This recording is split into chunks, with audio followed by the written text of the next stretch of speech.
I'm happy to join with you today in what will go down in history as the greatest demonstration for freedom in the history of our nation.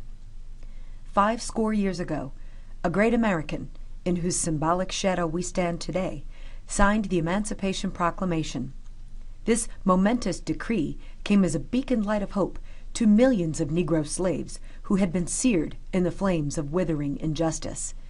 It came as a joyous daybreak to end the long night of their captivity. But 100 years later, the Negro still is not free. 100 years later, the life of the Negro is still sadly crippled by the manacles of segregation and the chains of discrimination. 100 years later, the Negro lives on a lonely island of poverty in the midst of a vast ocean of material prosperity. 100 years later, the Negro is still languished in the corners of American society and finds himself as exile in his own land. And so we've come here today to dramatize a shameful condition. In a sense, we've come to our nation's capital to cash a check. When the architects of our republic wrote the magnificent words of the Constitution and the Declaration of Independence, they were signing a promissory note to which every American was to fall heir.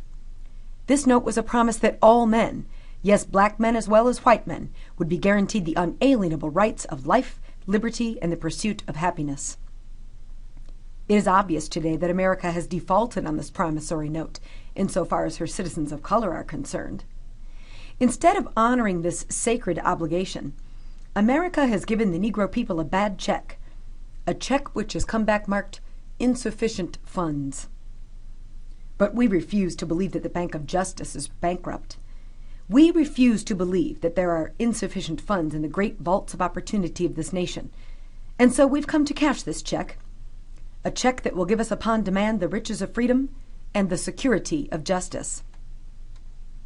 We have also come to this hallowed spot to remind America of the fierce urgency of now. This is no time to engage in the luxury of cooling off or to take the tranquilizing drug of gradualism. Now is the time to make real the promises of democracy. Now is the time to rise from the dark and desolate valley of our segregation to the summit path of racial justice.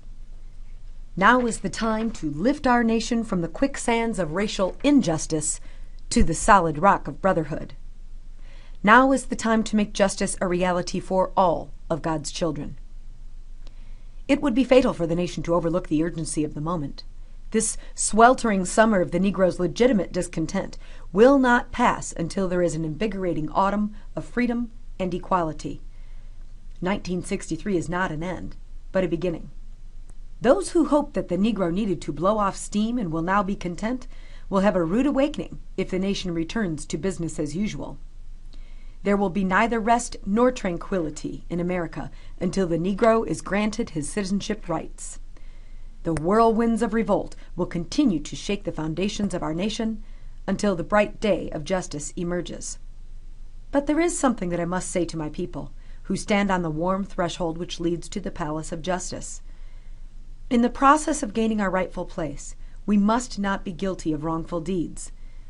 Let us not seek to satisfy our thirst for freedom by drinking from the cup of bitterness and hatred.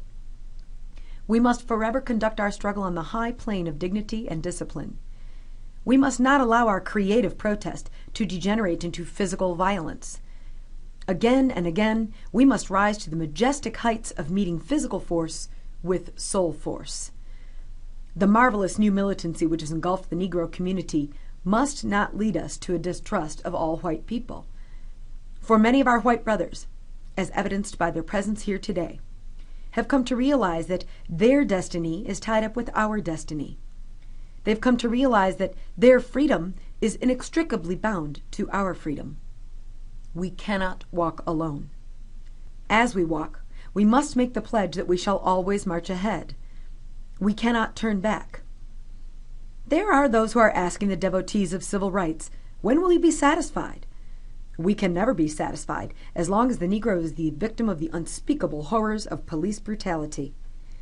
We can never be satisfied as long as our bodies, heavy with the fatigue of travel, cannot gain lodging in the motels of the highways and the hotels of the cities. We cannot be satisfied as long as the Negro's basic mobility is from a smaller ghetto to a larger one. We can never be satisfied as long as our children are stripped of their selfhood and robbed of their dignity by signs stating, "For whites only."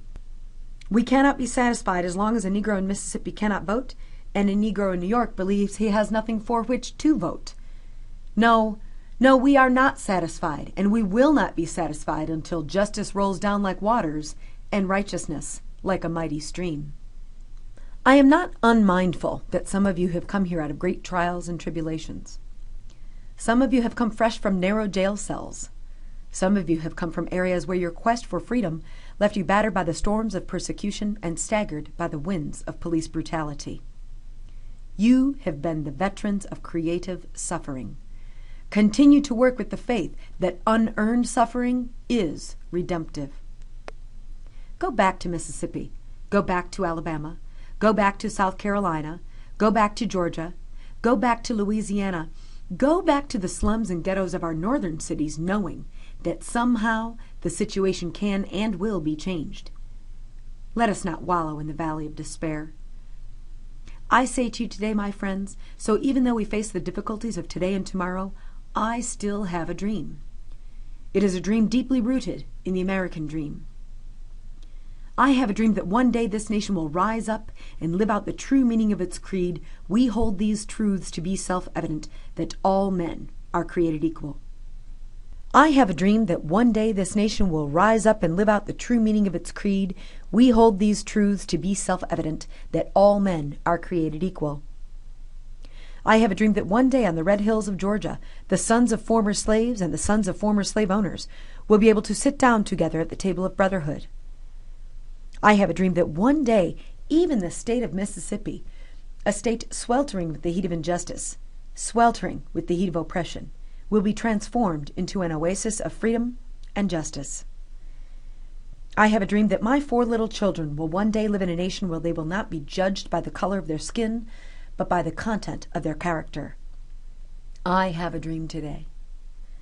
I have a dream that one day, down in Alabama, with its vicious racists, with its governor having his lips dripping with the words of interposition and nullification, one day, right there in Alabama, little black boys and black girls will be able to join hands with little white boys and white girls as sisters and brothers.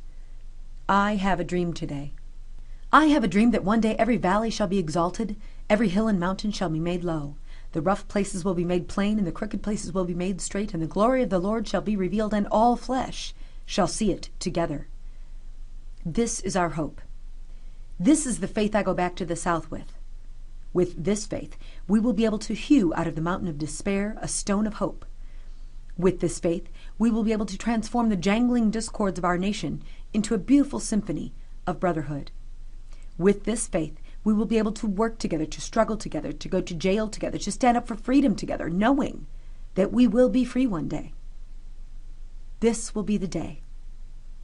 This will be the day when all of God's children will be able to sing with new meaning, "My country 'tis of thee, sweet land of liberty, of thee I sing. Land where my fathers died, land of the pilgrim's pride, from every mountainside, let freedom ring. And if America is to be great, this must come true." So let freedom ring from the prodigious hilltops of New Hampshire. Let freedom ring from the mighty mountains of New York. Let freedom ring from the heightening Alleghanies of Pennsylvania. Let freedom ring from the snow-capped Rockies of Colorado. Let freedom ring from the curvaceous slopes of California. But not only that. Let freedom ring from Stone Mountain of Georgia. Let freedom ring from Lookout Mountain of Tennessee. Let freedom ring from every hill and molehill of Mississippi. From every mountainside, let freedom ring. And when this happens, we will allow freedom ring. When we let it ring from every village and every hamlet, from every state and every city, we will be able to speed up that day when all of God's children, black men and white men, Jews and Gentiles, Protestants and Catholics, will be able to join hands and sing the words of the old Negro spiritual, free at last, thank God Almighty, we are free at last.